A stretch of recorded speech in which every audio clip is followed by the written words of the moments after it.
Hello guys, welcome back to the channel. और इस video में हम सॉल्व करने वाले हैं क्वेश्चन 7 और from ISC 2024 board exam paper.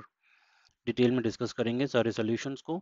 अभी तक अगर सब्सक्राइब नहीं किया है चैनल को, then hit the subscribe button and the bell icon, ताकि तुरंत ही नोटिफिकेशन पहुंच जाए जैसे ही एक नई वीडियो अपलोड हो। बहुत सारे स्टडी मटेरियल्स हैं for preparation for the new session people, so stay tuned and stay connected to the channel. Without further ado let's get started. ये सम है एडमिशन का, जहाँ पर जर्नल्स बनाने को कहा गया है। बहुत ही इंटरेस्टिंग सम है। Meetu and Ritu are partners, जिनका ओल्ड पीएसआर दिया हुआ है एस 2:3। नई पार्टनर नीतू है, जिसका एडमिशन 1/5 शेयर के लिए हुआ है और कुछ भी नहीं बोला गया है अबाउट द डिस्ट्रीब्यूशन।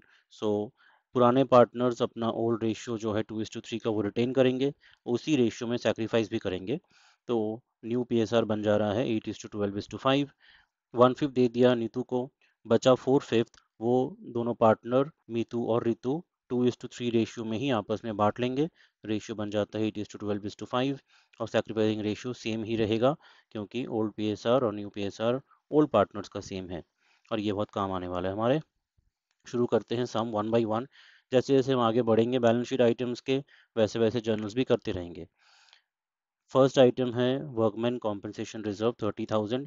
इसके बारे में क्या कहा है देख लेते हैं। पॉइंट नंबर बी में कहा है a workman compensation claim of 10,000 is to be adjusted against the workman compensation reserve and the balance of the reserve is not to be distributed। ये बहुत इंपॉर्टेंट पॉइंट है नोट करने वाली। Not to be distributed, बाकी के जो general reserve होंगे वो ओल्ड पार्टनर्स में ओल्ड रेशियो में डिस्ट्रीब्यूट नहीं करने हैं, उसको नया बैलेंस शीट में रिटेन कर लेना है। तो इसका एक इंपॉर्टेंट एडजस्टमेंट आता है। फर्स्ट पार्ट का जर्नल देख लेते हैं। Workman compensation reserve account debit to workman compensation claim account. 10,000 का यहाँ पर रिजर्व के अगेंस्ट में हमने क्लेम क्रिएट किया है। क्लेम एक लाइबिलिटी है, सो क्लेम क्रेडिट हो गया और रिजर्व डेबिट हो गया 10,000। नाउ रिजर्व में बचे, वर्कमैन कॉम्पनसेशन रिजर्व में बचे 20,000। ये 20,000 को बैलेंस शीट में रख देना है। तो इससे क्या इम्पैक्ट हो रहा है, तो 1/5 जो शेयर है नए पार्टनर का, उसको इस 20,000 का शेयर मिल जा रहा है, उसका कोई इसमें कंट्रीब्यूशन नहीं है।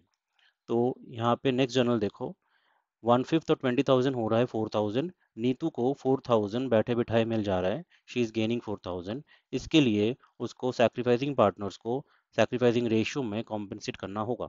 इसलिए Neetu's capital account debit 4,000 to Meetu's capital account to Ritu's capital account 2:3 ratio में उसने कॉम्पेंसेट कर दिया। ये बहुत इंपॉर्टेंट है, इसको मिस नहीं करना है। ठीक है, ध्यान से अगर प्रैक्टिस किए होगे तो इसको भी कर पाए होगे इन द मेन एग्जाम। चले आते हैं नेक्स्ट आइटम पे। जनरल रिजर्व 40,000 है। इसके बारे में क्या कहा है, पॉइंट नंबर डी में कहा है provision for doubtful debts to be created to the extent of 10% of the debtors from general reserve. तो यहाँ पर जनरल रिजर्व से 10% रिजर्व क्रिएट करना है, provision for doubtful debts. So देख लेते हैं।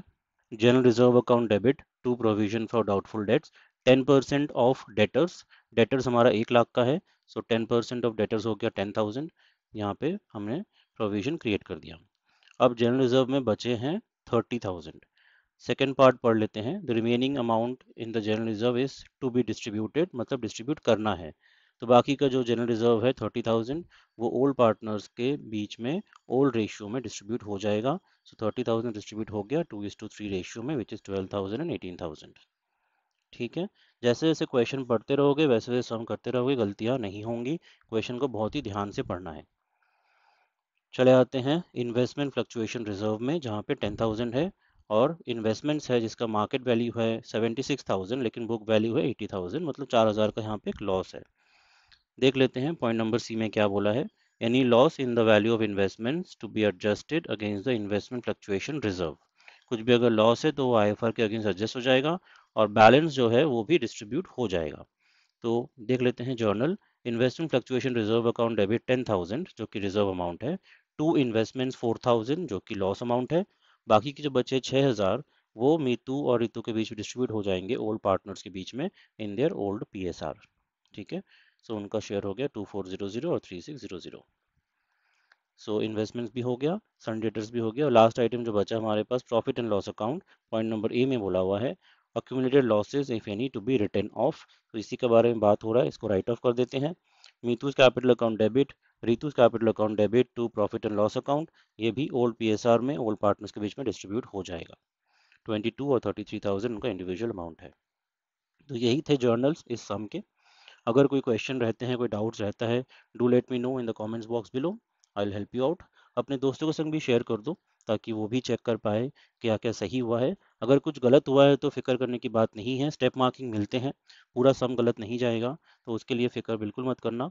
जस्ट चेक कर लो ताकि फ्यूचर में काम आए, ये नॉलेज फ्यूचर में भी तुम्हारे काम आती रहेंगी। So stay connected and thanks for watching.